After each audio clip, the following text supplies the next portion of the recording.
and welcome, guys. So my presentation is on lifestyle medicine. If you remember in high school or college where the writing teacher told you narrow your topic, narrow your topic, narrow your topic, yeah, I didn't learn. So I'm going to break this up into 3 sections. There's going to be really, really bad news, and I'll try to fly through it. Then lifestyle medicine, and then I'll share with you. I do a lot of work in lifestyle medicine and nutrition and exercise, so I'll maybe share with you how I try to do it. So slide, please. Let's do a little exercise. Everybody came from the break.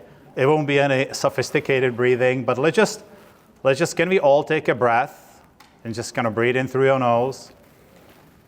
Close your eyes maybe, and exhale. Doesn't matter to your mouth, whatever. Just maybe a few more. Just breath in, enjoy it.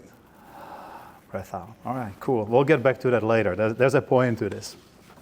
Slide, please. So the schedule, I have a lot of slides, so I apologize. I'm going to be referring to my notes. And I know that we had the fire alarm, and I know that I stand between you and lunch.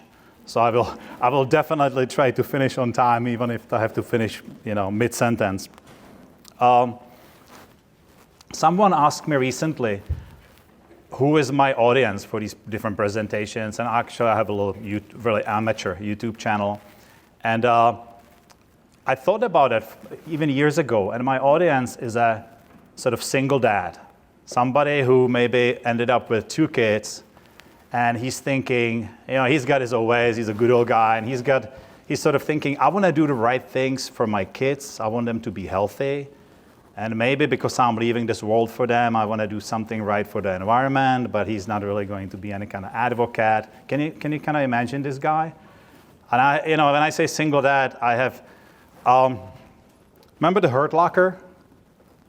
Yeah, I remember the scene where he's standing in the aisle and he's looking at all the cereal and he's just like, what do? I think sometimes all of us see the world that way. It's just so complicated and so many choices, right? So I have patients so when I say single dad, I have patients who are married women who are in that situation. So I think everybody can relate to this guy. So if I would ask you, if you are a clinician, maybe listen to my presentation with 1 ear as a clinician and 1 ear try to relate to this single dad going through this lifestyle medicine stuff. Slide, please. So this is going to be a bunch of slides on bad news. So let's do it like a game. There won't be a test at the end, but just kind of do like a little cognitive exercise and just pay attention to how many same words repeat themselves again and again and again through these, I think it's like 60 slides or something. So the high cost of this disease. If at the end of this you feel like, oh my God, this guy just kept repeating the same thing over and over and over, then I succeeded. So chronic diseases account for 61% of all deaths globally, and 90% of US healthcare spending is on chronic disease. 93% of Americans are metabolically unhealthy, and this is pre-COVID data. So, for example, abdominal obesity, which is waist circumference of 40 inches for men or 35 inches for women. By the way, this is a moving target, and it's moving more and more toward generosity. In 1950s, women's average waist was 27.5, and average men's 28. Now the average waist for men is 40.5, and for women 38.6. And you see the rest of those things. Slide, please. Yeah.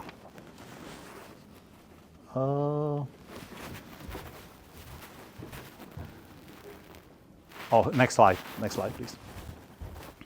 So everybody knows what CAD is, cardiovascular peripheral artery disease. So what are some of the causes of that? A diet, saturated fat, cholesterol, processed meat. Not secondary, but sedentary lifestyle, high blood pressure, high cholesterol, type 1 and 2 diabetes, obesity. Slide, please. So we have something, by the way, the panelists, they pretty much did my presentation. I was listening to it going, well, and they did a better job. So nothing novel, I'm going to tell you. But they mentioned the metabolic syndrome, right? So obesity, elevated blood sugar, high cholesterol, elevated blood pressure. Next slide, please. We have cardiometabolic conditions which are related to heart and metabolism. Heart attack, stroke, diabetes, insulin resistance, fatty liver disease. Do you start to see the repetition, right? And non-alcoholic fatty liver disease, that was really kind of rare, 30 years ago or something. Non-existent in children. Now it's not that, I don't want to say it's common, but it's not uncommon in teenagers. So our health is getting worse and worse. Slide, please. Cardiometabolic syndrome, CMS. So it's happened so much and it's got so many different symptoms that now we have a syndrome for that too. And again, high blood pressure, abdominal obesity, insulin resistance, high cholesterol, inflammation. Inflammation is going to repeat itself a lot. And since we are talking about the veterans population, PTSD increases the risk of cardiometabolic syndrome. Slide, please. More about the same. People with cardiometabolic syndrome are at higher risk of developing heart attacks, strokes, are twice as likely to die from cardiovascular event than those without. Slide, please. Avian inflammation? Yeah. Inflammation is huge. It's a defensive immune response that can cause swelling. Everybody knows what inflammation is, right? But look at the terms underneath it. Cardiovascular diseases, gastrointestinal disorders, mental illness, metabolic diseases, type 2 diabetes, and at the bottom, Alzheimer's disease. Have you guys all heard the sort of trivial anecdote about that gum disease can actually give you a heart attack? Chronic inflammation, even as small as having bad gums, can kill you. So inflammation is really, really bad. Next slide, please. Some ways to reduce inflammation include eating anti-inflammatory foods, exercising, losing weight, managing stress, and controlling blood pressure. And at the bottom, current studies suggest that that childhood trauma and specifically emotional neglect are associated with IL-6, which is a protein that helps regulate immune response.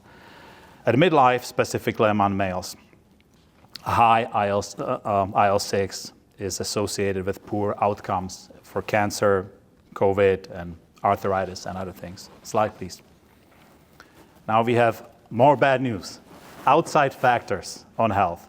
We have air pollution, which leads to heart disease and stroke. We have water contamination, which leads to things like gastrointestinal diseases, and at the bottom, exposure to chemicals, disrupted hormone and increased risk of cancer and other chronic diseases, erectile dysfunction in young people, fertility declines. Girls' early puberty is likely to be driven by extra estrogen. And you heard about microplastics. Plastics break down, and you have like a xenoestrogen, which is exogenous estrogen. We have pesticides. So today, 100% of placentas have microplastics in it. So the problem starts in utero, right? And 100% of sperm has microplastics in it. So it starts prior to. Yeah. So that's not really, I'll tell you this is a whole bunch of bad news, but we'll get through it. Slide, please. Aside from the pain and suffering, which is obviously the most important thing, we can't neglect the cost, the financial cost of these lifestyle diseases, right? So heart disease, over 350 billion annually. Stroke, over 45 billion. Slide, please. Cancer, over 125 billion annually. Diabetes, over 327 billion annually. Obesity, over 147 billion annually. Now everybody's sitting here going, I have no idea what that means. I know that's more than my house, but right, what is 147 billion? So maybe we can put it in perspective. Slide, please. The United States annual military budget for fiscal year 2024 was approximately 858 billion. And that's the largest military in the world, right? Slide, please. 2024 educational budget, and this includes public, private, all levels from K-12 to higher education, is estimated to be $878 billion. Slide, please. Lifestyle diseases are over 1 trillion. So we spend more on dealing with, all these diseases, diabetes and so forth, lifestyle diseases, than we do on military education. Slide, please. Actually, slide, please, again. So mental health, because this conference has mental health, right? So let's look at the statistics on mental health. 1 in 4 people worldwide will experience a mental health disorder in their lifetime, and suicide is a leading cause of death among young people. Slide, please. 1 in 5 adults experience mental health illness each year, and 1 in 20 experience serious mental illness each year. So look around you. There's definitely somebody in this room going through something, right? And suicide is the second leading cause of death among people aged 10 to 14. Number 1 being accidents, and there's also homicide. Slide, please. Fitness. Let's talk about fitness. Over 25% of adults are not physically active enough. And in the United States, approximately 36% of adults don't engage in any leisure time physical activity. That's not you guys, right? You'll engage in something? All right. Slide, please. Obvious fitness and, yeah. According to Pentagon, let's talk about military. According to Pentagon, 77% of American youth in 2022 not eligible for military due to obesity. 71% of those between 17 and 24 didn't meet standards in 2020, a 65% increase from 2017. By the way, piece of trivia, in World War II, most soldiers got rejected because they were the candidates got rejected because they were too skinny. And that led to huge research on vitamin development, nutritional research, and unfortunately, eventually, ultra-processed food. Because we had to figure out how to preserve food, how to make it calorically dense, to fatten up the soldiers and provide them with the calories that they needed.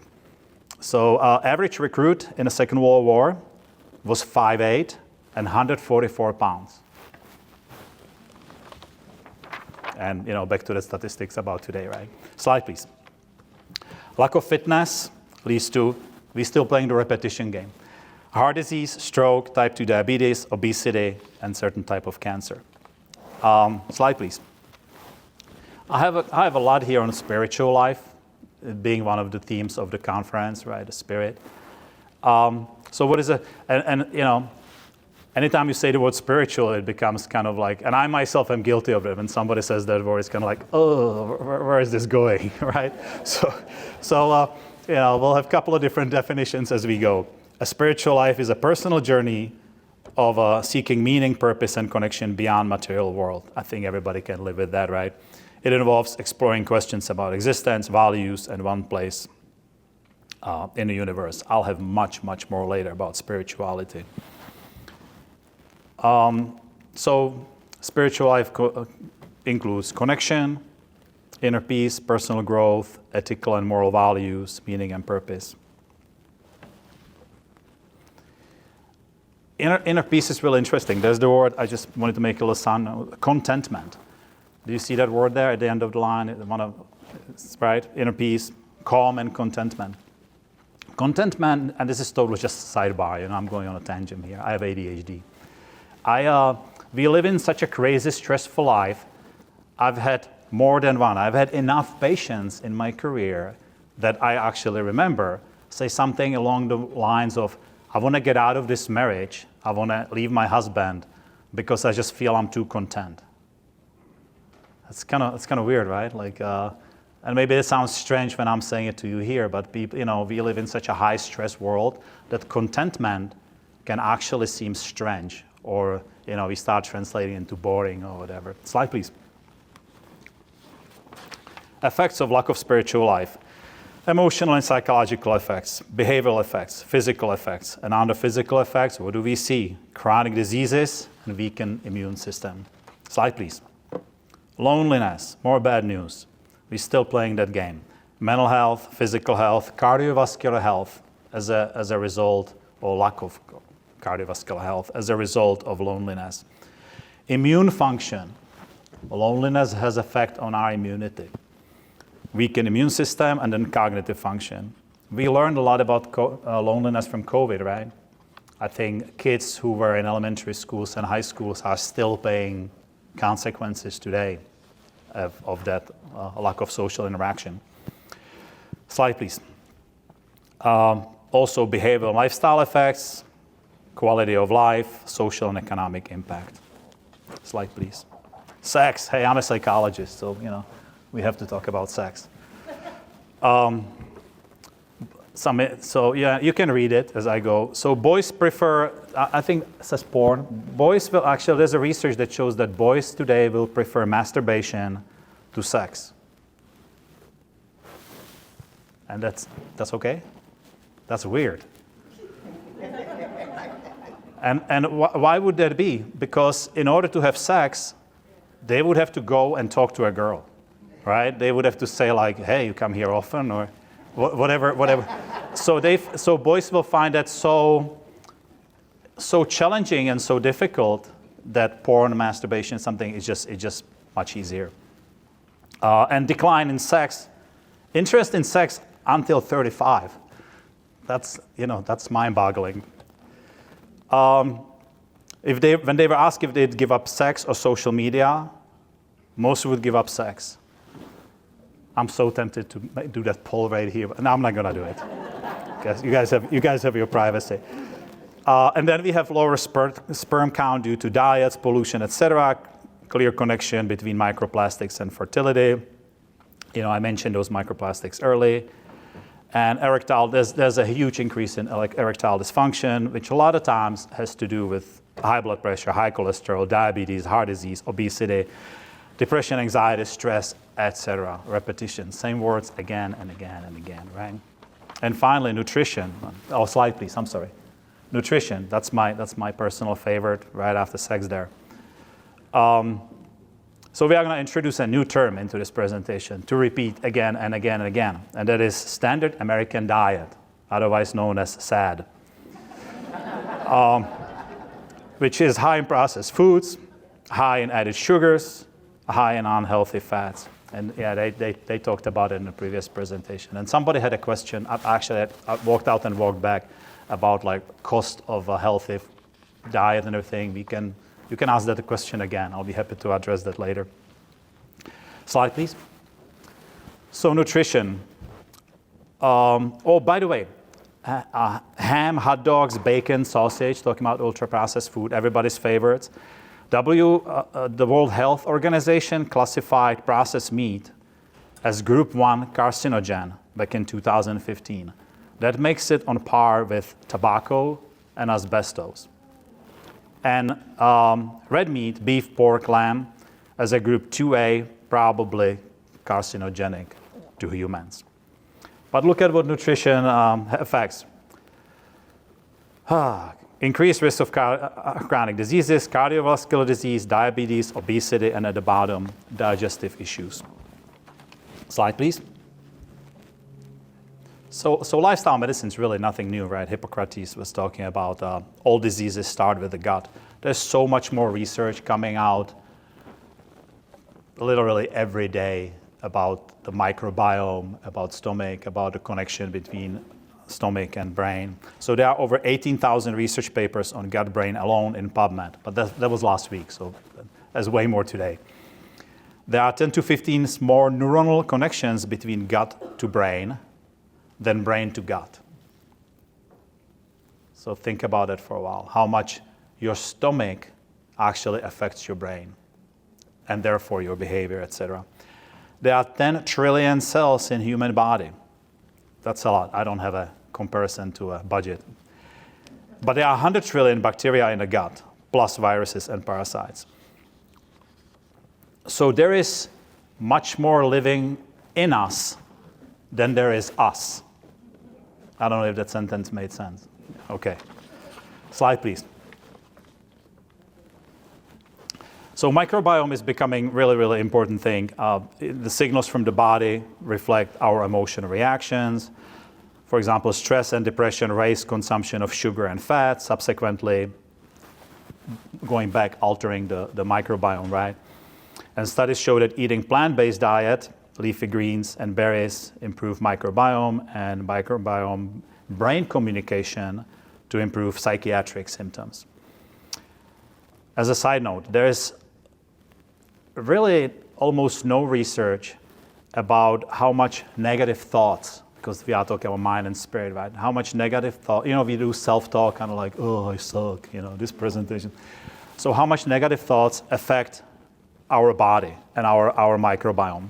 So if anybody young here looking for dissertation opportunity, that's definitely a topic that you can write a dissertation on, and it will keep you fed your entire career, because there's really, for some reason, there's not much on that. So, yeah, but she will change that. But, slide please. After all that news, average American, remember, standard American diet, eats the 60 to 70% of what you guys eat, or I eat, or we eat, is UPF stands for ultra-processed foods. 70% of food in grocery stores is ultra-processed food. So we can talk about sugar, oil, this, but ultra-processed, in my book, ultra-processed food is really the ultimate evil as far as nutrition is concerned. Look at it. 5 to 10% of children have fatty liver. It's actually at the bottom of this slide. I forgot about that. Remember I mentioned that earlier? That is ridiculous. That's really, really sad. No pun intended. Slide, please. Are we on a fiber? Yeah. So daily fiber fiber is really important, by the way. So daily fiber recommendation is 28 to 34 grams based on regular diet. The average American gets 15 to 16 grams, so less than half. If it's a quick question, because I kind of have to fly through this. Would you mind defining ultra-processed food, or how would you define that? Ultra-processed food? I've heard the term, and I don't have an idea. It's a moving target, right? And I think everybody has to have their own definition. So I consider processed, and I'm okay with it, something like tofu. I mean, it's kind of processed, but it's been done that way for 1,000 years. I think the best definition, if there are things in there that you can pronounce, and you don't know what they mean, is ultra-processed. And by the way, I don't know if I'm talking about it later, but it's not easy not to eat ultra-processed food. I just did sort of month challenge of eating 0 processed food, ultra-processed food. And you start with like potatoes and broccoli, it's easy. Then suddenly you take your hot sauce and it's got like xanthan gum. And there is now a lot of research showing up saying that emulsifiers actually really negatively impact your microbiome. Because what they do, right, they make oil and water blend together, so you have beautiful dressing that doesn't separate. Well, we have oil-soluble and water-soluble nutrients and minerals, which now all of a sudden blend. So it depends on your level of radicality, right? So if I did this 1 month, that hot sauce was okay, out of question. So mustard it is, right? But otherwise, I would say, yeah, if it's got a bunch of ingredients, so some people use the term whole foods. So that would be the other end of the spectrum, right? If you pick up that whole leaf of lettuce or the potato, that's 0 processed. I don't know if I answered your question. So yeah, fiber, eat your fiber. Slide, please. Fiber contributes to healthy digestion, body weight, cholesterol, heart disease, immune system, inflammation, repeating, right? So I would say, believe me, I'll make plenty of enemies as we go with this presentation, but I may as well start now.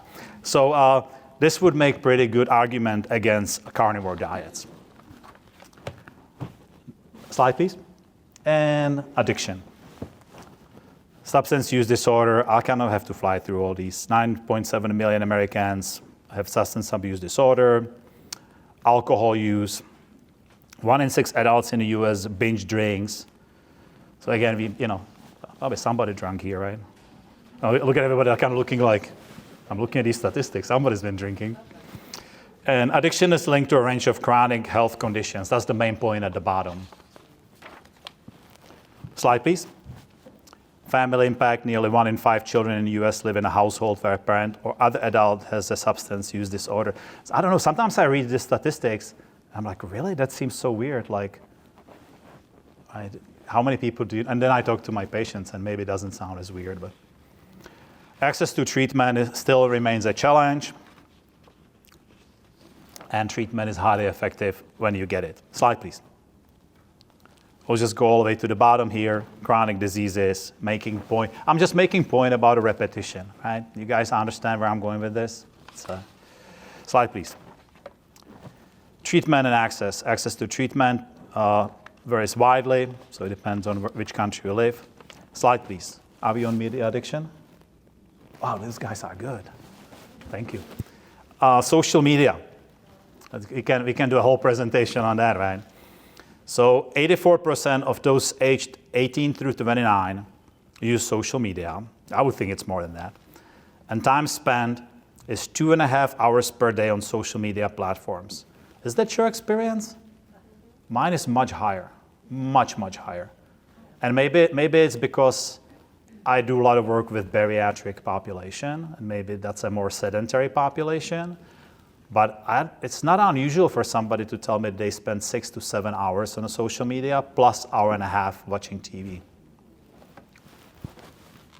Slide, please. Dangers of media addiction. Well, mental health issues, cognitive, physical health, social, right? It's the same thing. So social media, media addiction is bad too. Another ADHD little sidetrack. Years ago, this is 15 or 20 years ago, I spoke at a conference in Beijing on addiction. And there were presenters from Hong Kong. And they were talking about, back then, addiction to cell phones, right? Social media didn't really exist. And even just think about that. I mean, a lot of you are so young that this will not make any sense. But if you're a little older, this may make sense. Just that immediacy of everything with cell phones, right? So when some of you were young and you met a girl, maybe you wrote her a letter and then you put it in the mail and then you don't have to worry about it for a couple of days, and then you maybe got excited about, hey, did I get an answer? And started worrying about it a little bit. Well, this presenters from Hong Kong were talking about kids sleeping with the phone under the pillow, right? So now you have this relationship where in the middle of the night, your girlfriend or whatever goes like, hey, what you're doing? And maybe you just dozed off for a second. Or maybe you were scrolling through some memes and didn't answer within the 5 seconds. Hey, what's going on? You don't love me anymore? So that kind of pressure, right, on these teenagers, that's pretty bad. Anyway, slide, please. End of bad news. Sort of. Are we on lifestyle? Yeah, we are. Okay. So I'll say something that will maybe upset somebody. But your health is really the result of your lifestyle. Yes, obviously there are some genetic influences. But a lot of this that we ask, like, what about your family history? Did your parents have obesity, some of the diseases that I mentioned? And we sort of think of them as, must be genetic. No, it's because your parents lived the same lifestyle. We've been doing this long enough, where the grandparents maybe lived that lifestyle, right? So your parents really didn't give you chronic disease. They showed you or they taught you how to get it. It's kind of sad, right? I mean, that's not their, I'm not blaming them. I'm just saying that is the reality, right? Lifestyle medicine's been around forever. This is not some cutting edge modern, Ayurveda, right? And even Western, like the Western civilization had lifestyle medicine going back thousands of years. And Ayurveda is kind of becoming, unfortunately, they don't really talk. Ayurveda is refusing to acknowledge advances in Western medicine, and Western medicine is still kind of going like Ayurveda stupid. But there were some valuable things in that. Slide, please. Lifestyle medicine. World Health Organization defines health not only as the absence of disease and infirmity, but as a complete physical, mental, and social well-being. Slide, please. Lifestyle medicine, as the doctor mentioned, has 6 pillars: nutrition, physical activity, stress management, sleep health, social connection, avoidance of risky substances. So now I'll do the presentation. The bad news, I'll just do it in reverse right now and tell you how these things help those things. The bad news in the beginning. Slide, please. So I want to a little bit talk about barriers and stigmas to implementation of lifestyle medicine. And there are quite few. One of them is the patient. We have our, even when it comes to food, and I'll talk about it later, right? We have our set ways how we want to live our life, and we don't want to change, right? Let me actually look at this. So patients have preconceived notion about diet. They don't want to change. They have expectation of the doctor to appreciate the severity of their symptoms. When you go to doctor, you don't want the doctor to go, yeah, just eat some green vegetables and go for a walk, get out of here, next. Right? Like, wait, no, I'm special. Or, oh, if I bring my kid, right? I'm like, no, my kid is special. You know, he's got something really serious. Aren't you going to do some lab work and prescribe some medication? You know, treat my kid, right? Do you see how that works? So the patient has some expectation about what medical treatment should look like. The industry.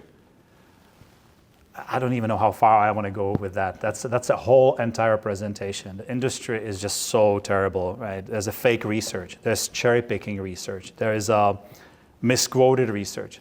So there's so much data, and I think I'm going to talk about it later. That's just misleading. Then there is the doctor. The doctors hesitant to prescribe leafy vegetables and walk because, remember, the patient's expectation. So it's a mutual relationship. Maybe hesitant to charge for that. Like I'm a psychologist, right? And sometimes I've been doing this for quite a while, and still it feels weird during the first session just to be like, yeah, you know, I'm gonna tell you to eat some veggies and go for a walk, and it's gonna be, you know, X amount of money. So we really have to get over that. So the doctor has the same kind of problem. Another one is, in doctors' defense, they have an experience with non-compliance. I did kind of I like to experiment on myself. So, you know, I went to a doctor and my A1C was slightly elevated, just on the bottom line of pre-diabetic, right? And he's like, yeah, don't worry about it, man. You're healthy, you're good. And my doctor's kind of my friend. We're good, we have a good relationship. I'm like, no, I want to experiment. I want to do 90 days of like, I'll cut out everything and let's see if it changes. And he's like, no, that's terrible. Don't do that to yourself. I'm like, no, I want to do this, and let's see if I can change the numbers. And I'm like, okay, you do you. So for 90 days, I was planning to eat super healthy, well, I am vegan, by the way, but like 100% like plant-based, but I love vegan processed food. So like no junk food, no alcohol, I'm just gonna be super healthy. And I was still on active duty, and it turned out as soon as I made that promise, I was sent on this mission where I was all around the state for 80 days, staying in military bases, hotels. So it was terrible. I was basically finding tortillas that were only corn and lime, and then going to Trader Joe's and getting beans. So I was eating super healthy this whole time, just kind of terrible, you know, in hotels, like going down to the microwave and heating up my sad beans. But I lowered the number. I'm so going off on a tangent. But I lowered that number significantly. And the whole point of this story was that my doctor was like, wow, and he's an old guy.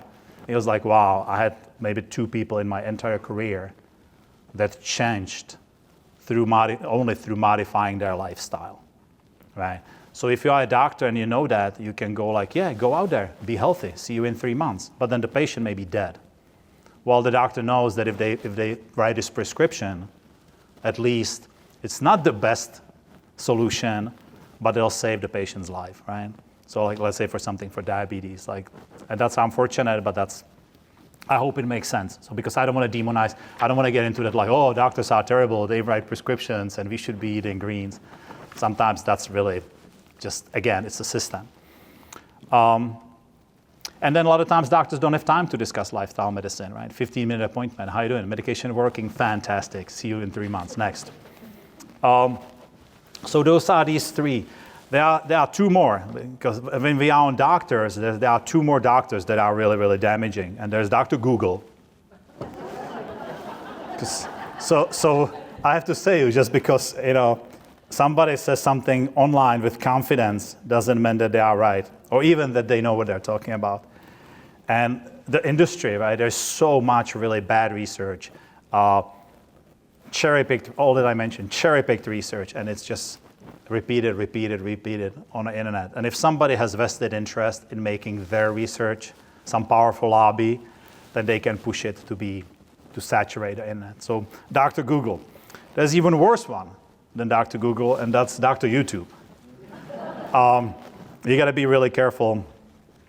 There's a couple of problems with Dr. YouTube. One is that somebody has one theory and they try to explain everything with it because they have to make content, right? So let's say you do research in insulin spike after meal. Valid research, good stuff. But you got to make video every week. So all of a sudden you start talking about how in marriage therapy we should be looking at insulin spike after a meal and child. So it's right. It just becomes crazy. You just take the one thing and have to justify everything. Or expert in one theory, expert in everything. You are, let's say, neurology expert in ophthalmology somewhere. I won't name names. And suddenly you become expert in cold baths and weightlifting and just everything. So you're not expert in all those other things. You're just a really smart guy or gal in one area. So that happens on YouTube. And all of this is because you have to have views, right? Anybody here content creator? You got to come up with a new recipe every week. Then there are bad actors, the powerful lobbies, the industry. There's so many videos like that. And there are YouTubers who are maybe legit scientists, but they are paid by the industry. So they can cherry pick research, etc. I thought I said bad news just the first third. I'm sorry, I keep going with bad news. More bad actors is clickbait, right? So you have these videos as famous doctor will name 2 vegetables you should never ever eat. And you're like, oh, I gotta watch that. What is? So there's a lot of just this kind of nonsense. And finally, being human, right? Like emotions really drive how we behave. So I've seen so many videos where somebody is really, really knowledgeable, maybe about nutrition, and I respect them. And then there are trigger things, right? Like oil, meat, and they lose their minds. All of a sudden it's like, no, carnivore diet. There's plenty of evidence. No, there's not. But their emotions just that drive that one area. So even with scientists, sometimes you got to be. I'm sure I'm guilty of it. Vegan propaganda. I work for the big broccoli. I'm sorry. Disclosure. I have some examples. Like lately, actually a couple of big wars started on YouTube. If you watch nutrition. Recently, because there was some legislature, some people talked to the Senate, right, about artificial ingredients and whatever. Have you seen any of like that on TV? Well, anyway, that's been going on. So suddenly YouTube answers that. And one thing that you'll hear is that cancer feeds on sugar, which is true, right? So you have these fake counter arguments going, no, that's stupid because all cells feed on sugar. So that's just dumb. Don't worry about it. Eat as much sugar as you want. That's a dumb argument because if cancer eats more sugar, so the argument is still that you should lower sugar intake, right? So if anybody, my background is, by the way, philosophy. I came from philosophy into psychology, so which is terrible. My wife hates it because everything is like, well, on one hand, but then on the other hand, like, burrito sounds good. So if anybody wanted to teach like introductory class in philosophy about critical thinking and logical fallacies, YouTube will provide all your material, like this cancer thing. And also nowadays suddenly the pesticides are better than organic, artificial pesticides are better than organic ones because organic ones kill everything. And this is, when you listen to it, you just know this is horrible, and it's misleading public. That's what bothers me the most, right? It's misleading. Remember that single dad? He's still my champion. I'm still looking out for him. So when I'm upset about something like this, it's because my guy is getting to the point where it's like I just don't even care. I don't know what to do. I saw one recently that ingredients in Europe are worse than in the States because in the States FDA controls the ingredients, so the American ingredients are better. That is so ridiculous. FDA, like you work for FDA right after you were the president of the beef lobby, after going from the University Department of Nutrition right back to FDA. They are so, yeah. So just example, anybody likes goulash? You know what goulash is? Yes, you know what goulash is? It's a Hungarian dish. Yeah. So last time I was in Europe, I bought one of these bags that like instant, just mix it with water, goulash. I mean, it's gonna be so terrible. And I was reading the ingredients and it was plant-based. And there was not a single thing that I couldn't pronounce. It was spices, herbs. And this wasn't even advertised as that. It was just like regular supermarket on a shelf. Tried it in the States. It's gonna have and you can actually find on YouTube comparisons of like cereal in Europe and cereal here. So yeah, I talked a lot about Dr. YouTube. I'm sorry. Yeah, slide please. So benefit of healthy nutrition. Vegans are guilty of some of that too, though. Like, do you know Dr. Esselstyn or Dr. Cornish? Yeah, both of them are like giants in diet and in reversal of heart disease. And even their research is really good, but it's kind of anecdotal. And they were able to stop progression of heart disease. But then, sometimes they reach for this reversing it, and it becomes kind of questionable. And they don't have to.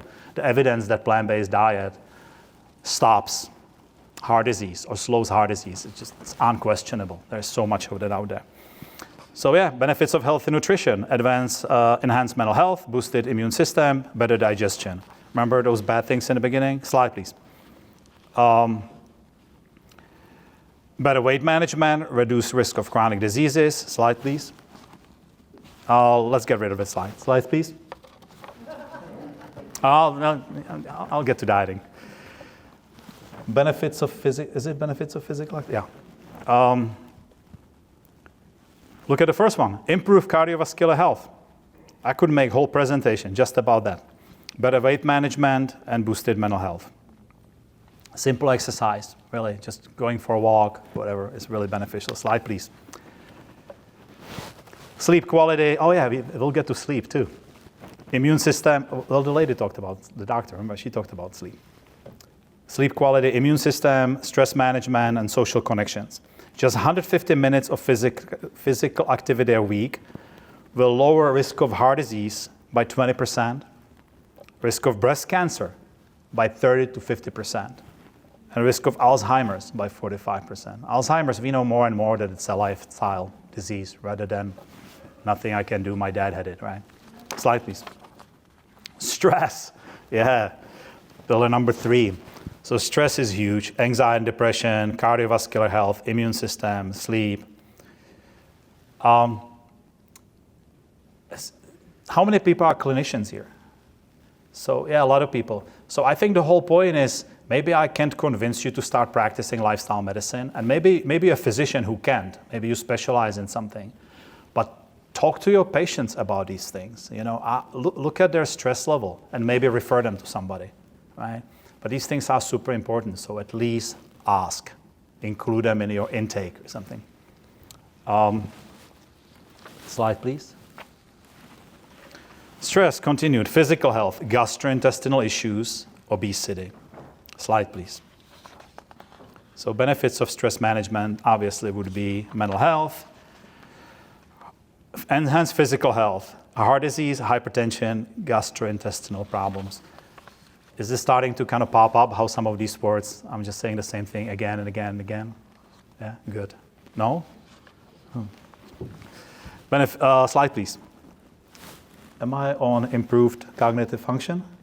Yeah. So in the middle, better immune function. Slide, please. Sleep. Sleep is super important, as the doctor mentioned. So, but what does that mean, right? What is quality sleep? Because it says like 30% of adults experience short-term insomnia. So what is good sleep? It's a balance of deep sleep, light sleep, and REM sleep. Consistency, enough sleep on regular basis. Efficiency, fall asleep quickly and experience minimal interruption. Restoration, you wake up feeling refreshed and energized. Duration, enough sleep for age and health. And timing, sleep at consistent time each night. But I don't have to tell you that, right? All of you get your 8-9 hours and go to sleep at the same time and stop eating about 4 hours before bedtime and stop electronics, 5 hours before. Everybody? Yeah, you guys are awesome crowd. Super healthy people. Slide, please. So yeah, sleep continued. We'll go all the way to the bottom. People who sleep 5 hours or less each night have 2.5 times higher chance of depression. Not only sleep is important, but people kind of disregard sleep too. Like so many of my patients think that sleeping 5 hours is normal, being tired the whole day is normal, falling asleep. Well, depending on what kind of job you have, maybe it's okay. Maybe it makes sense to be falling asleep. But normally falling asleep at work is not good. So discuss with your patient the importance of sleep hygiene or refer out. Slide, please. Pillar number 5, social connections. We talked about loneliness, so important. Loneliness and mental health. Aging, loneliness associated with 45% increased risk of developing mental health conditions. Cardiovascular health. There's a connection between loneliness or between lack of social connections and cardiovascular health, cognitive function. So again, ask your patients, 20-second conversation. How's your social life? May turn into an hour-long conversation. But slide, please. Continued stress reduction. Social connections are really good for stress. Well, depends on your social circles, but should be good for stress reduction. Slide, please. Importance of social connections. Again, at the bottom. The quality of one's social relationships has been reliably related to lower mortality rates. And today, loneliness may be a public health crisis. In fact, the Surgeon General concluded that social connections and lack thereof constitute an urgent public health issue that has wide-ranging impact on the individual, families, and communities. So I was talking about kids, right? But during COVID, right, guys, I'm sure you saw the stories of like old people, right? So they lost all contact suddenly, withered, and died. It's, loneliness can really kill you. Slide, please. I don't know where I'm going to get to the good news. So the importance of social connections, physical health, immune system, chronic diseases, same turns again and again, disease, stroke, diabetes. Slide, please. Still on social connections. At the bottom, social connections is a cornerstone of human happiness and health. It's essential for our overall well-being and contributes to a fulfilling life. We are social animals. Slide, please. Hey, back to sex. So healthy lifestyle, healthy sex life, physical benefits, stress reduction, improved sleep, boosted immune system. Sex is good for immunity. And heart health. So get out there and get some. It's good. It's good for you. Slide, please. I'm still on the importance of a healthy sex life. Deserves 2 slides. And that's just sex, right? And I'm kind of making a joke out of it, but the power of the erotic, especially in the life of women, can be overstated. Andrea Lorde, right? Anybody reads her? She talks a lot about that. Slide, please. Yeah, we are hopefully now the happy stuff will come. That's so thank you for allowing me to share how I view lifestyle medicine, how I practice it. This is the last section. So I have my own pillars. They are kind of along the line of lifestyle medicine pillars. But I added a few. There's the examined lifestyle. I stole it from Socrates, obviously. Life unexamined is not worth living. I added spiritual life as a separate category, and it's actually a driving force in how I do practice. Nutrition is same. Fitness, I don't know, I just typed fitness, but it's really physical activity, it's same. Social connections versus social media. I added cognitive development because I think and maintenance because I think it's really important as people get older. I add these things as I get older. It's really important to keep playing chess, learning languages, whatever, keeping that brain kind of working instead of scrolling. Stress management, the same, and I added sleep under that, and then avoidance of risky substances. So this conference is kind of about mind, and a lot of you like behavioral health people, like psychologists, social workers, LMFTs. So how many of these? So why am I standing here talking about this? How many of these have anything to do with the mind or mental health? Yeah, all of them. Even fitness, right? Even exercise. Commitment has to do with behavioral health. The benefits of it for the mind have to do with behavioral health. Enjoyment while doing it has to do with mental health. Slide, please. So my pillar number one, examine lifestyle. Nice quote there from Rumi. When will you start looking into yourself? Slide, please. It's really important to me to talk to my patients about who they are and what do they want. Life satisfaction is a predictor of better cardiovascular health. So it's really important that they're happy. Slide, please.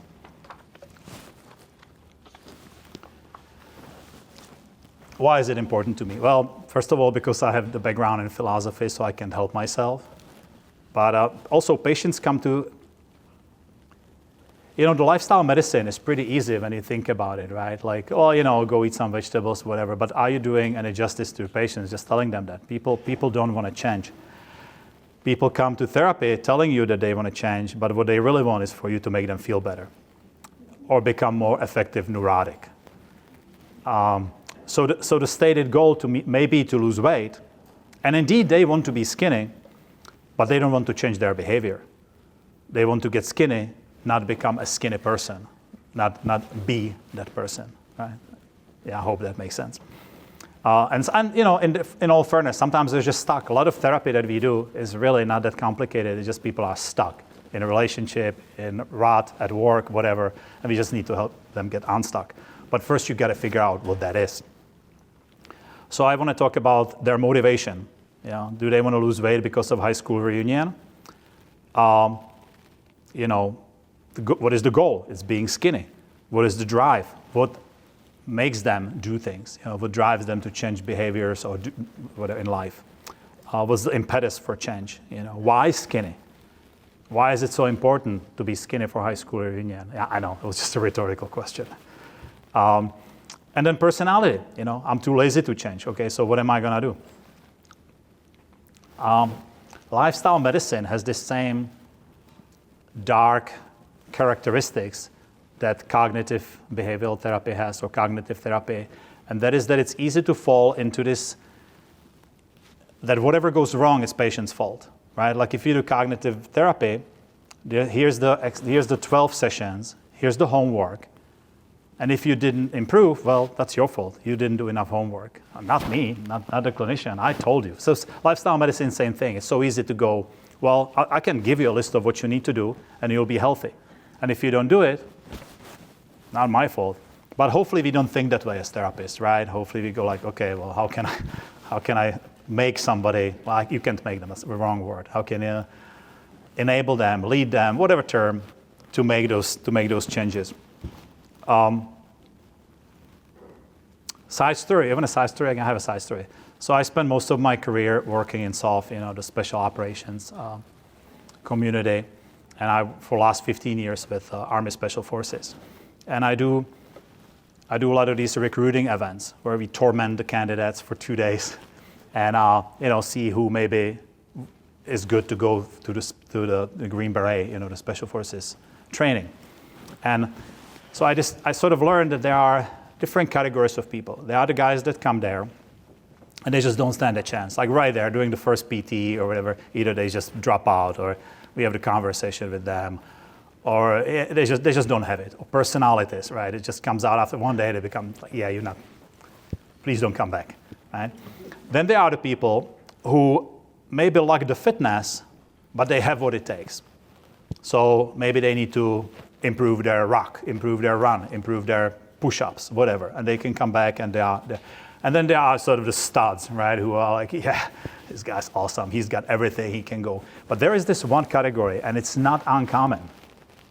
And it's this category that's willing to do a lot of work and work really hard, but only sort of to achieve the goal. And we always joke with them and say, that is so much work, just go buy the green hat. They sell it, they just don't do all of this. Because they lack the personality to be the Green Beret. So they can go through the selection, they can go through the whole training, and unfortunately, they can become a Green Beret, and then nobody wants them on a team. Because they don't have that core kind of personality, they don't have that drive. All the Green Berets that I know, they are hungry constantly. They are sitting around the team and going, hey, okay, what can I do to be helpful? What can I do to add to the team, right? And they just do that their whole lives. Well, this particular character doesn't have that. So even if they succeed, they'll be horrible team member. And why am I sharing this? Well, because sometimes we have patients like that. I like to recognize that patient and have that conversation. Like, is this change? Is all of this something, like, why do you want to do this?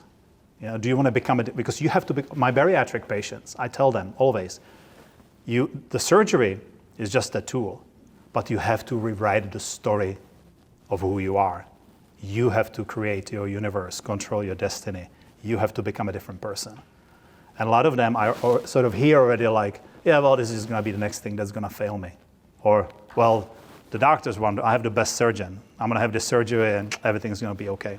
So I love to have this conversation with my patients just so we can really establish, are we wasting our time? Are we working on, not are we wasting your time like, nah, go away, you suck. But, you know, are we wasting your time on your goals? Do we need to reframe them? Maybe do we need to work on something else? I have another side story. Maybe, yeah. Can I do a side story? I can do a side story. So our ancestors on a savanna, right, somewhere, they were chasing around, hunting after some animal for days, just kind of running until the animal got tired. They killed it, maybe buffalo, or even cavemen, right? They would kill the mammoth, and they would bring it back to the cave, and they would sit around the cave, and they would eat the mammoth burgers for days, and make love to the cave ladies, because we know that sex is really important. And that was kind of their life. And then saber-toothed tiger would show up. We always say that latest is saber-toothed tiger, right? We always say saber-toothed tiger, I don't know why, because we lack imagination or lack the knowledge of prehistoric animals. But saber-toothed tiger would show up, and most people would just kind of, and you would have different personalities already. You would have the guys that love hunting, but then you would have that guy that just wants to do the stick figures on the wall, you know, right? And maybe you would have a guy that loves to, you know, I don't know, sit in a library and study ancient texts, except there were no libraries for ancient texts, so he was just really depressed and miserable and couldn't find his life calling. But life was short back then, doesn't matter. But for most part, these personalities, when the saber-toothed tiger shows up, would just kind of slow their breathing, right, and move to the back of the cave and be really, really quiet. But there would be these guys, we call them a-holes because they always get the girl. And they would be like, yeah, saber-toothed tiger, hell yeah, let's go get some, because death is better than boredom, right? So those are the guys that are special forces, by the way. Just a side note. You know who I'm talking about, right? Does this make sense? My analogy is there.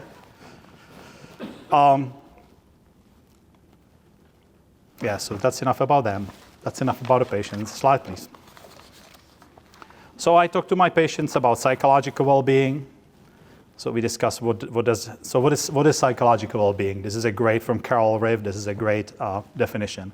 Self-acceptance, positive relationships with others. Remember, we talked about that.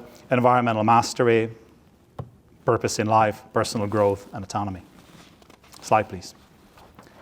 And physical well-being. Hey, look at that. Cardiovascular health, musculoskeletal health as you get older, you know that, right? You should kind of lift some weights. Metabolic health, immune system function, and recovery. So back to the motivation. Why do you want to be healthy? Why do you want to change your life? I'm miserable, I'm lonely, I hate my job, I want to join the gym and become skinny or big or buff, and then everybody will like me, I will be popular. That's why therapy is also important aside from just lifestyle medicine, right? We want to have a conversation with this guy. Slide, please. Importance of physical, yeah, slide, please, again. Spiritual well-being, there we go, that's my favorite. Because to me, everything falls under this category. Oh, thank you, wow. I retired from a state active duty job a year ago. And I'm still in reserves, but in reserves I can do whatever I want. And if they make me mad like 3 times in a row, I quit. But when I retired, I kind of made this decision to make everything in my life a spiritual experience. And we'll go through that, eating, everything. How's it going? Well, I still find myself on a merge of 10 and 4:05 wishing that I had a flamethrower. So in the words of Henry Rollins, I'm still an asshole, but I'm trying. So look at the spiritual well-being. Sense of purpose, connection to something greater. And again, that's what makes it so tricky, right? But that trips people. But it can be experiencing connection to something, nature, universe, right? It's just realizing that there's something larger than you. Alignment with values, inner peace, meaningful relationships. I'm sort of careful with that one because I think we live in an era of these memes that say, hey, if somebody doesn't serve you, just dump them. You don't need them in your life. Yes and no. We should surround ourselves with positive and good people. On the other hand, if you have that crazy uncle that always gets drunk at the party, maybe what we also need is compassion and love, right? We don't necessarily need to kick. I'm not talking about abusive relationship, right? I'm just talking about everyday life. So it's a little tricky with that. Slide, please. And, slide, please, again. At the bottom, in a sense, spiritual well-being involves nurturing the inner aspects of oneself and finding meaning, connection, and peace. It's deeply personal and can vary greatly between individuals, influenced by personal beliefs, values, and experiences. I'm emphasizing this. Slide, please. Yeah. I have this on my, when I have a new patient, especially if it's like an eval, like a bariatric eval, I make them fill out a lot of paperwork to discourage them from talking to me. So one little subsection I have there is this. I just copied it straight out of there. And I asked, do you belong to a church, temple, or mosque? Because remember I have background in philosophy. So I used to teach comparative religion. So if, it's not about me, it's about them, right? So if they have some religion and they find, you see question number 2, do you find a solace in your faith? Then my job is much easier because I can sort of, even with the limited knowledge of whatever the particular theology, I can be helpful to them because it's spirituality. And do you have a meditation practice? I'm a huge fan of meditation. I make everybody do it. And how many people do you have that you call close friends, people you can depend on and confide in? And then I ask them to explain. And however you may define it, what do you do to nourish your soul?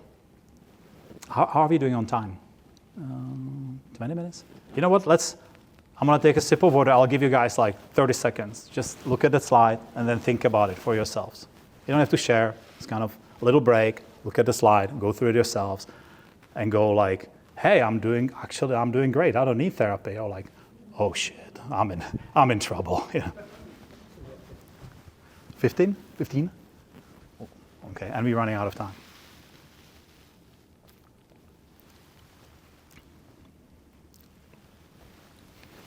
Okay, we are running out of time, so I hope you are all well adjusted and happy and spiritually rich individuals. Slide, please. Oh, we're gonna breathe again. Let's take together, like, again, 3 or 4 breaths. But this time, let's take it a little bit more seriously. All right? So one thing I like to, and I'm going to close my eyes when I do that. And nobody can see you because you are looking at me. So you can kind of be silly. What I like to do, I know if you take yoga class, you always hear this, right? Like, oh, take a breath. But it just becomes like, what else am I supposed to be doing? Doesn't work in context. But let's do it just as a little meditation or practice together. So, take that. What I do is I like to smile. It looks not grin like an idiot, but, just kind of almost imperceptible smile, even when I meditate. And I think it really like restructures, right, the neurons change in your brain. So just kind of close my eyes, put a little smile, and just go. Breath in, breath out. You don't have to count it. I think breath is really wonderful. Life begins kind of with that first inhale, right? Well, not life, I don't want to get into that discussion, but the living experience begins with that first inhale, right? And it ends with that last exhale. Let's take one more, just a little smile. And really just kind of, it's, just enjoy it. Just feel how it's coming into your nostrils. Oh, okay, that's it. Was it nice? Did you enjoy that? Yeah, I like that. Smile. Smiling is really good. Slide, please. Nutrition. Don't underestimate the importance of food outside of calories and nutrients. To have a good relation, I'm huge on that. My dissertation was combining those two favorites. My dissertation was actually on psychosemiotics of fashion and food in seduction. So I figured if I'm going to waste so much time writing this, I'm going to put sex and food in there. Yeah. And I was young, so I put fashion in there too. So food, and there's so much. So I'm really interested in food, in philosophy of food, psychology of food, the rituals that we do around food, traditions that we do around food, history, all these different qualities, holidays, right? And how meaningful they are to us, and that the food that we communicate through different cultures offer thanks for their food at mealtime. I think that's a really good practice. Harvest ceremonies, harvest festivals, we lost that connection. Oh, yeah, the doctor talked about it too. That connection between us and nature. You see, they totally did my presentation. That connection between us and nature is really, really powerful. So if you have patients that have any kind of food issue, I really like to talk about rituals and maybe teach them new ones. So slide. There are some dietitians, nutritionists, people who like to, and it's not wrong, who like to think of food, or they advise their patients to think of food as fuel. Don't get wrapped up in all these figures, just think of it as fuel and you're a machine. I don't like to think of and I understand the analogy. Like I have a colleague who's a dietitian and she uses it. She says, if you have a Rolls Royce, you're not gonna put diesel in it, unless it's a diesel Rolls Royce. Other people say if you have a Ferrari, you're not gonna put cheap gas in it, right? Guys, we understand that.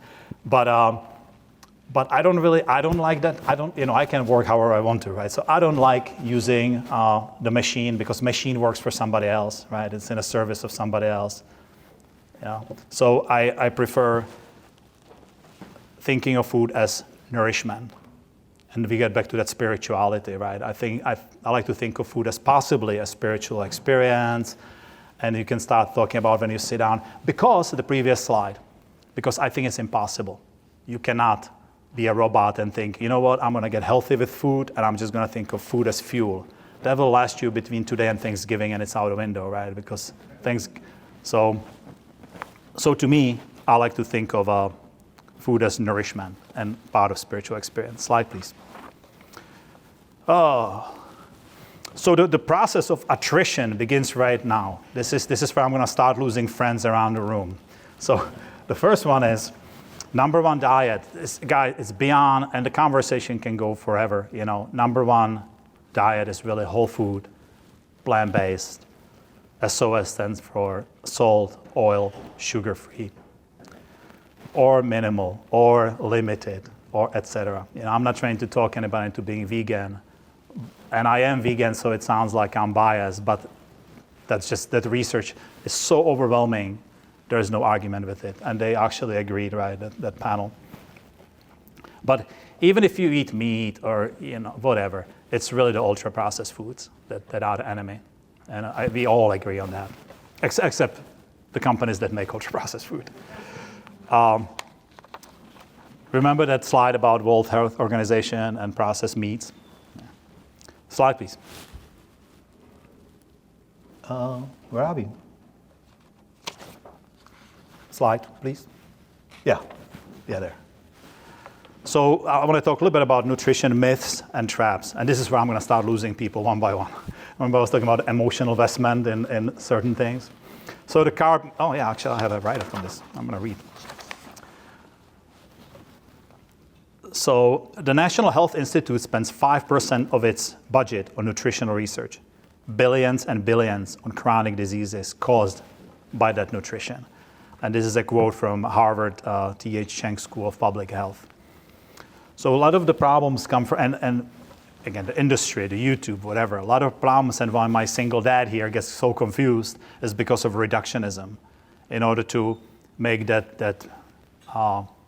those views, those YouTube videos, people get hung up on one thing. And also, we don't want to be just told, go eat healthy diet. We want to find that panacea. We want to find that one healthy thing, that magic pill, right? So all of my patients think that healthy diet is no carb or low carb and high protein diet. So there's the carb myth, right? Carbs, you need carb for the brain, for your brain function. Carbs are not your enemy. Potato is not your enemy. The sour cream and bacon on the top is. The potato is not. There's the protein myth. There's probably no more ingredient that causes more drama than protein. If you ask somebody, what should you eat to lose weight? What is the answer? More protein, right? Guys, anybody lifting weights? What should you eat to gain weight? More protein, right? Well, usually people tell you if you want to lift weights, get some protein, right? So protein is just, for most dietary questions, actually the answer a lot of times becomes more protein. It's kind of ridiculous. There is nobody, guys, there's nobody in any hospital in America right now lying there because of protein deficiency. Anybody would disagree? There's nobody protein deficient in America. So, and if you are a bodybuilder, I'll give it to you definitely. Top athletes, 100%. Protein is a super important, thing. But for somebody who eats crappy diet, ultra processed food to get hung up on, oh yeah, I need more protein. No, you don't. The fat myth, that's a separate slide. I'm using that as an example of how crazy this is. The meat myth, carnivore diet. There's no fiber, just eating meat is super unhealthy. Keto, what happens is, like let's say keto diet, people will say, no, you don't understand. Yesterday, what's her name? Peterson's daughter, Mikela Peterson, the psychologist, his daughter. So she was just testifying somewhere about how she had all these really severe chronic problems and was taking so much medication, OxyContin, for a year. And she reversed it by stopping everything and eating only meat, just beef and lamb. And it saved her life. She became healthy, she's dancing. No, guys, what she did was she got on elimination diet. She stopped taking all these meds, she stopped eating crap. So almost any diet, keto, it doesn't mean that it's, Dr. Greger has this compared to what, right? So a lot of people will say, no, there are studies showing the keto diet makes people so much healthier because before that they were eating standard American diet, and when they switched to keto, they improved. Oh, shoot. So I'm almost out of time. So maybe I won't make that many enemies because I'm running out of time. Micronutrient myth. It's not a myth, but it's a trap. Vitamins and nutrients. Again, reductionism. People come and they are overweight, they have all these problems, and then they see something on YouTube and they go, you know what it is? I was watching this video yesterday, it's magnesium. All my problems because I'm low in magnesium. No, you're not. You're eating garbage. You are eating like twice as many calories as you should. 100% processed food. So, and same thing is with macronutrients, carbs, fats, proteins. And then bio-individuality myth. It's not a myth. It exists, and it's misspelled. But it's a trap. And the trap is that we are all different. Yes, we are. We have slight differences. And some people, and I'm not disregarding the outliers. Some people have food allergies, etc., right? But overall, we are pretty the same that we should be eating more vegetables. But people always come with, no. My doctor told me that I need to be eating more meat because of X, Y, and Z. Your doctor had 1 hour of nutritional training in his whole medical education. He learned everything from his mom and YouTube about nutrition. So, and also sometimes you see these apps and you do like genetic testing and it comes back and it says, you need more of this, you should eat more salmon, omega-3s, right? But that's just because they pulled out a list of things that are high in omega-3s. So yes, salmon is high in omega-3, but salmon that's been farmed and dyed and fed all kinds of crap and full of, is not the best choice. So yes, it's high in omega-3s, but there are way healthier choices of omega-3s. Slide, please. So fat, I'll just fly through it. Fat is an example. Myth of olive oil. Olive oil is a great example. You will hear how olive oil is super healthy. Compared to what? So compared to seed oil? Yeah, 100%. Compared to lard? Yeah, probably. Compared to no oil? I just saw one study very recently that did that. That did olive oil compared to no oil. And people with no oil did much better. Yeah, but what about the polyphenols in olive oil? There's way more of them in walnuts and other nuts.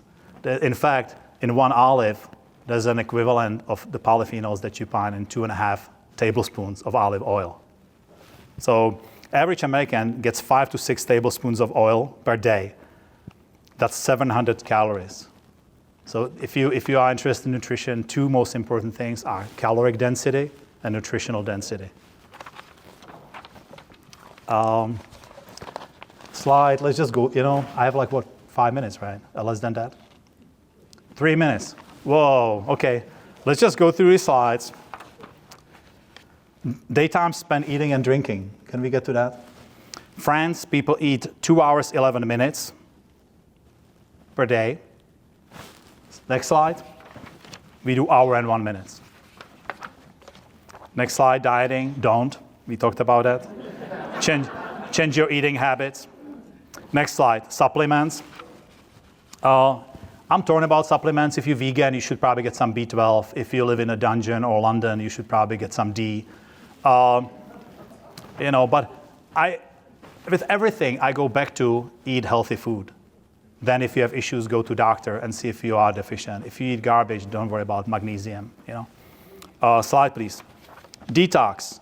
Should you detox? Yes, no, maybe, I don't know. Are you drinking too much alcohol? You should probably detox, maybe even after doctor's supervision. Cleanses.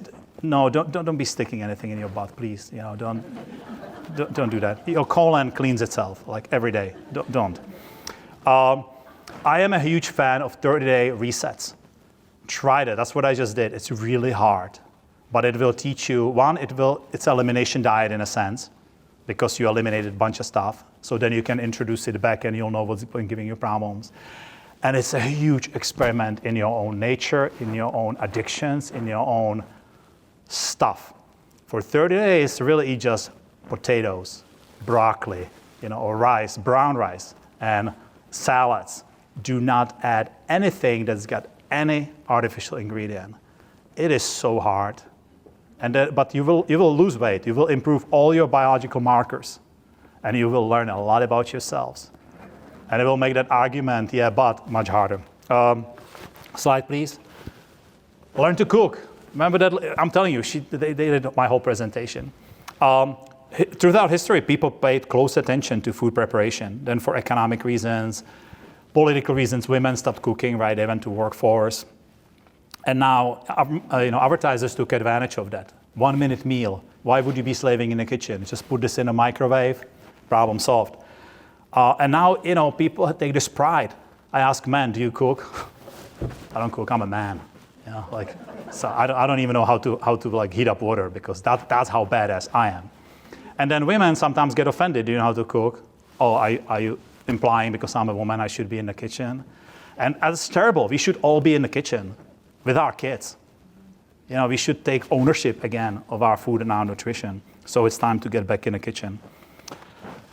In California, you guys either Mexican or Asian, right? Both can be either the most horrible diets or the healthiest. Mexican can be corn tortillas with nothing else in it, and lime, right? And then you put vegetables. You put beans. Oh yeah, beans are awesome. I know, Jeff's looking at me go. Next slide, fitness. Yeah, do something. I walk 3 miles every day. My brand is daily 3 miles. It's gonna be at the end. For years and years, I walk no matter what. I walk 3 miles every day. It becomes fun, international airports, beach at Fiji, around the hotel in Fresno, hoping that nobody will kill me. It can really be a lot of fun. Yoga, Tai Chi, something with weights, get some fitness. Slide, please. Social life. This includes sex. So, you got a social life, cognitive life. Yeah, that's cognitive life. Can we go one more? This is also from my intake. I'm asking people, reading books, doing new things, how much of that you do? You'd be surprised how many people say none. And then 7 hours of social media. Slide, please. Slide, please. Stress. Yeah, so I was gonna go through this in detail, but I'll just say, don't stress. Meditation, do meditation. One thing I tell all my patients about meditation, And it's really important. Well, two things. One is smile a little bit, and another one, consider it a gift to yourself. That's really, really important rather than, oh, meditation sucks, I'm failing, whatever. You know, it's not, oh, I have to do this, I don't have, no. Consider it a gift. Really sit down, smile, and go, this is for me, it's wonderful. You know, you can do that in line at DMV. It's really powerful. Slide, slide, slide. You know what, just go all the way. Sleep, get some sleep. Yeah, actually, they did my presentation, so it's okay. Use meditation, sleep, stigma, sleep. There's a stigma about sleep. I was going to talk about that, right? Because in our culture, that whole Protestant work ethic, you know, Max Weber, you know, we sort of have guilt about sleeping, right? And it's not that your boss tells you that you shouldn't sleep, you should be working, but it's inherent in us. Just kind of sleeping is something wrong. I should be productive. And I should be productive. You should be doing something with your life. By definition, is opposite of you should be sleeping. So we have to overcome that. Blah, blah, blah. Addictions, don't drink. Don't do drugs, kids. So what if you have no, some people, at the end, people say, well, I don't have time for this, I don't have time. It's okay, you know, some people will just die. You know, and you have to realize your priorities. I don't argue with people who can. I mean, if they are addicted, I do argue with them. But if they're not, and they just tell me they prefer this way of life, they have a right to do that. Maybe you're the child. Maybe if you say, I hear what you're saying, but I can't give up cheese. Okay, cool. Maybe you'll be the Charles Bukowski of cheese. You know, you will be super creative and you're gonna cheese yourself to death. It's okay. That's it. Can I have one more minute? Can we go to the contact information, please? I'll be here whole day. You can find me. And 1 minute, please. So I'll tell you my dietary advice. I'm not a dietitian. And who's here old and works at a VA? Anybody old who's at a VA? You're not old enough. You may be. So my dietary plan. I had a friend and a mentor and analyst when I was doing my training in psychoanalysis. And he passed away, and his name was Dr. Nelson. And Dr. Nelson was this Norman Rockwell character, you know, belly, and always in a sports coat and a tie. Like Christmas Day, he would show up with no tie and a sports coat, right? Really, really amazing physician. I learned so much from him. I followed a medical model, and you know, patient is everything to me because I learned from him. And yeah, just a great guy. Eisenhower was at his first wedding. I was there for it, you know, sort of Norman Rockwell kind of guy. And I would go eat lunch with him in the cafeteria. And he would always have, and everybody will realize this when you eat it, or your dad, or your grandparents, he would always get the same thing basically. Meatloaf, mashed potatoes, string beans, and maybe the nut biscuit, whatever, the little bread, you know. And I realized like that is a perfect model to explain to my patients. Because I don't know how to eat. Remember all this reductionism, protein. That's how you have to eat. Except potatoes are good, don't put any kind of butter on it or anything. Green beans are great, or it can be broccoli, and you can expand to the side salad. And you know, forget about meatloaf, it can be tofu, it can be beans. So that's your answer, right? If you can look at the plate and just make it like this, that bean, the healthy meatloaf, the healthy mashed potato, and the string beans, you know, you'll be okay. You can deconstruct any cuisine. Burrito, okay, we have the tortilla, right? We have the beans, we have the, what is it called, the fried vegetables, the fajitas, yeah, you know. That's it. There's no time for a question. I'm sorry, Jeff's already like murdering me with this. But I'll be here whole, you know, I'm one of the organizers. I'll be here whole day. If you have any questions, if you want to come yell at me that I'm stupid and meat is good, then come, you know, I'm ready to come find me. Oh yeah, hey, that's my, there's a contact information, I think, slide ahead of that. Yeah, so don't get excited about it, whole YouTube and whatever. I'm not an influencer. I'm like really sucking kind of amateur. I have videos, I call them My Tiny Kitchen, and I do these really simple videos for my patients, like how to make a burrito. All right, thank you guys.